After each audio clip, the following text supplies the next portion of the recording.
Après Prince de Bretagne, il n'en manque plus qu'un, le multicoque de la Loue-Rouquayrol. 9e transat Jacques Vabre et un bassin Paul Vatine rempli d'une vingtaine de bateaux. 14 monocoques au ponton et 6 multicoques de 50 pieds. L'échéance se rapproche et tous sont impatients de lancer le sprint en direction du Costa Rica. Il y a beaucoup de bateaux du Vendée Globe, c'est sûr.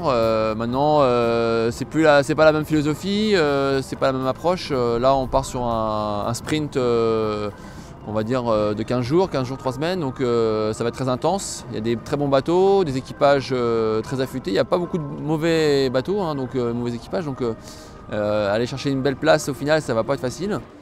La fine fleur de la course au large s'est donné rendez-vous sur cette Jacques Vabre, événement maritime incontournable cette fin d'année 2009. Ils sont 40 marins à fouler les pontons de la cité havraise au milieu de centaines de curieux. Des conditions climatiques qui s'annoncent musclées pour le départ, un plateau très relevé. L'Atlantique sera, à n'en pas douter, le théâtre d'une bataille épique. 14 IMOCA, monocoques.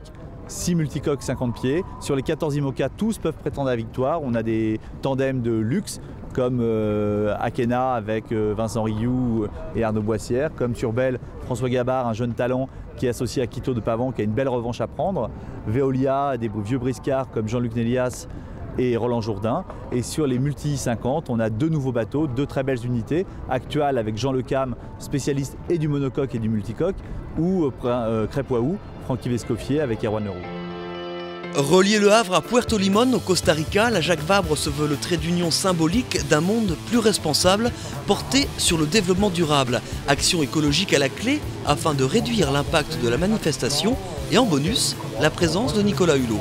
Il faut que chacun apporte sa contribution, le chantier est énorme et on ne peut pas simplement sous-traiter ça aux écolos labellisés. Enfin, je veux dire que la tâche est trop grande, on a besoin des sportifs, on a besoin des organisateurs d'événements, on a besoin des acteurs économiques, chacun doit apporter sa contribution. Et il faut que tout le monde se retrouve sur ces sujets-là parce qu'on a besoin de la créativité, de la volonté de chacun. Et là, tout ça l'incarne parfaitement. Et l'organisation s'est donné les moyens de ses ambitions. Un pas de plus en direction d'une course qui se veut de plus en plus verte. Les skippers aujourd'hui, en plus de leur activité, sont largement engagés sur la démarche des développements durables. On voit par exemple le bateau de Victorien et Russard, Urgence climatique, qui symbolise toute la démarche et toute l'évolution à la fois du monde de la voile, de Transat Jacques Vabre, et puis aussi le formidable soutien que nous apporte la mairie du Havre. Patrick Devedjian et Chantal Joanneau, 2 ministres en visite courtoise sur les pontons. Mais dimanche prochain, il ne sera plus question de politesse. 14 h sonnera le départ de la course, l'heure de s'élancer à la conquête de l'Atlantique.